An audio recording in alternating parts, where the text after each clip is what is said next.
आजपासून 600 वर्षापूर्वी असाच एक काळ आला होता. समाजातून तेजस्वी व दिव्य भक्ती नाहीशी झाली होती. त्यावेळी आपल्या भारत देशात एका महान युगपुरुषाचा जन्म झाला. अर्वाचीन याज्ञवल्क्य समजावे अशा तेचे तेजस्वी, दिव्य व भक्तिमय जीवन त्या महापुरुषाचे होते. गोदावरी तटावर पैठण गावीन राहणाऱ्या भानुदासाच्या कुटुंबात या महापुरुषाचा जन्म झाला. भानुदास संत होता, परम भगवत भक्त होता. त्याच्या अंतःकरणात एकच इच्छा होती, त्याच्या कुटुंबात असा मुलगा जन्माला यावा की भगवंताला त्याने स्वतः जवळ बोलवावे. भगवत भक्ती करून देवाजवळ जाणारे खूप जीव झाले आहेत, परंतु परम कारुणिक जगतपिता परमात्म्याला स्वतःच्या घरी बोलावणारा जीव विरळाच. 2-4 पिढ्यांच्या तपाचे मोल घेऊन का होईना ती महान चिद्वन शक्ती स्वतःच्या कुटुंबात जन्माला यावी अशी भानुदासाची फार इच्छा होती. भानुदासाची ही इच्छा त्याचा पुत्र चक्रपाणी याने सांभाळली. पितृ इच्छेप्रमाणे त्याने जीवन विकास साधला, भक्ती पुष्ट केली. या चक्रपाणीचा पुत्र सूर्यपाणी यानेही आपल्या जीवनात आजोबांच्या वृत्तीचे स्वागत केले. एक दिवस सकाळी नेहमीप्रमाणे सहस्त्ररश्मी भगवान सूर्यनारायण स्वतःच्या कर्मयोगाची तयारी करीत होता. अरुणाने गुलाल फेकून अशा त्या मंगल प्रातःकाळी सूर्यपाणीच्या घरीन साक्षात सूर्याचा अंश असा तेजस्वी बालक जन्माला आला. आला रे आला सोळा आनंदाचा, घरामध्ये उजळला क्षण हा सोन्याचा. गोकुळात जसा जन्मला लहान कान्हा, तसाच आला आपल्या घरी नाथा. आज नाथाला घरी साजरी करूया ही पहाट. उद्या होशील तू बाळा अनाथांचा खरा नाथ. तुझ्यासाठी घरी येईल आपला सखाच जगन्नाथ. आज नाथा प्रेमाने हे जगतात.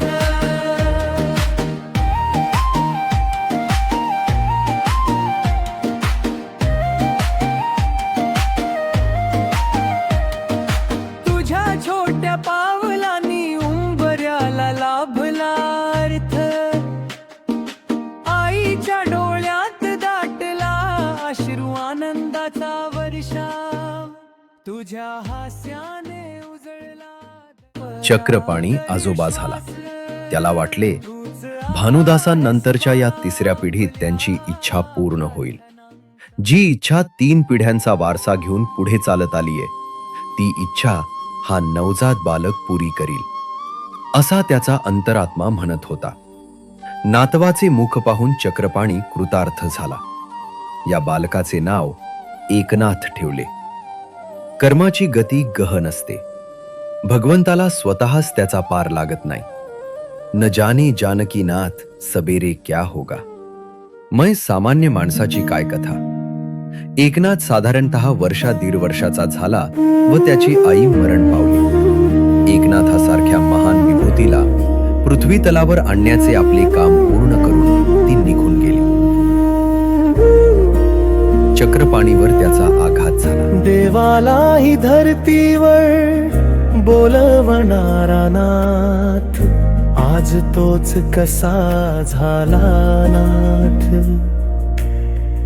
आईची सावली हरवली रे, लहान जीव हा हरवला रे. एवढ्या बालवयातच एकनाथ मातृसुखाला पारखा झाला. कोण धरुनी हात आता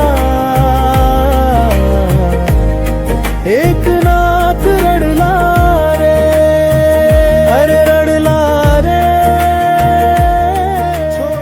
जीवनात ज्याला आई नाही तो त्रिभुवनाचा स्वामी असला तरी पण कंगालच, ही लोकोक्ती त्याला आठवली. तुझी नव्हती आता एकनाथ रडला रे.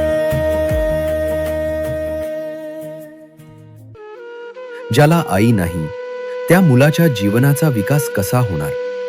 एकनाथाच्या आजीला देखील खूप दुःख झाले. तिला वाटले हा मुलगा मोठा होईल, शाळेत जाईल, दुसऱ्या मुलांकडून त्याला समजेल की त्याला आई नाही व शाळेतून आल्यावर आपल्याला विचारील माझी आई कुठे? त्यावेळी त्याला काय सांगू? 1 वर्षापूर्वी ज्या घरात पुत्रजन्माचा आनंद नांदत होता तेच घर 1 वर्षानंतर आज शोकाने आच्छादले गेले. चक्रपाणीला वाटले माझ्या वडिलांची इच्छा पूर्ण होणार नाही. त्रिभुवनपतीला खाली आणण्याची शक्ती या बालकात असती तर या वयात हा पोरका झाला नसता. जशी प्रभूची इच्छा, असे म्हणून त्याने समाधान मानले. सूर्यपाणीचे सांत्वन करताना तो म्हणाला, बेटा, आजपासून या मुलाची आई सुद्धा तूच आहेस. आई व बाप दोघांचे कर्तव्य तुलाच पुरे करावे लागणार.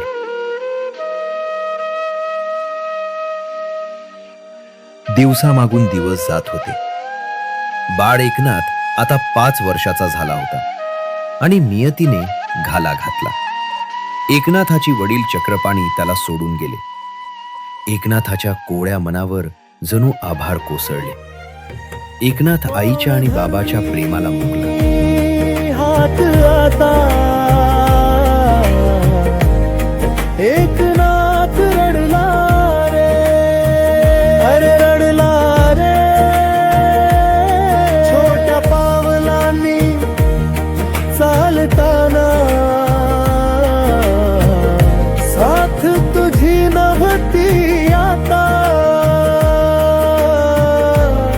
एकनाथ रडला रे.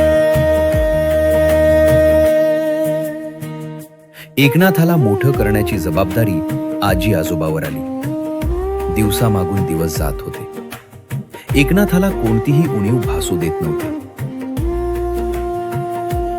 आजी म्हणे, संस्कृतीला विसरू नकोस, ती घराघरात घेऊन जा.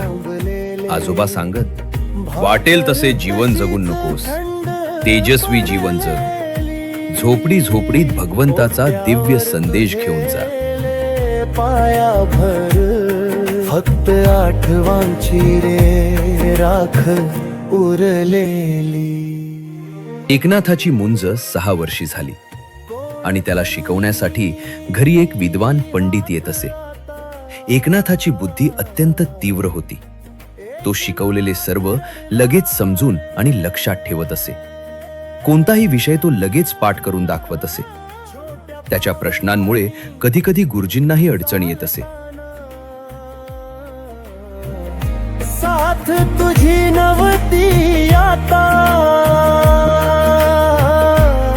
एकनाथ रडला रे. आई बाबा गेल्यानंतर एकनाथ एकटा पडला. पण त्याच्या आयुष्यात अजून काय घडणार आहे? त्याची खरी परीक्षा अजून बाकी आहे.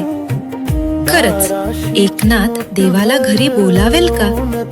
पण त्याआधी त्याला एका कठीण परीक्षेतून जावं लागणार आहे. ती परीक्षा काय आहे हे पाहण्यासाठी पुढचा भाग चुकवू नका. पुढचा भाग आपल्या ह्याच आवडत्या चॅनल पाहायला मिळेल. हा भाग तुम्हाला आवडला असेल तर चॅनल सबस्क्राईब करा, लाईक करा, कमेंट करा आणि तुमच्या भावना कमेंट मध्ये धरुनी हात आता एकनाथ रडला रे. छोट्या पावलांनी चालताना साथ तुझी नव्हती आता एकनाथ रडला रे.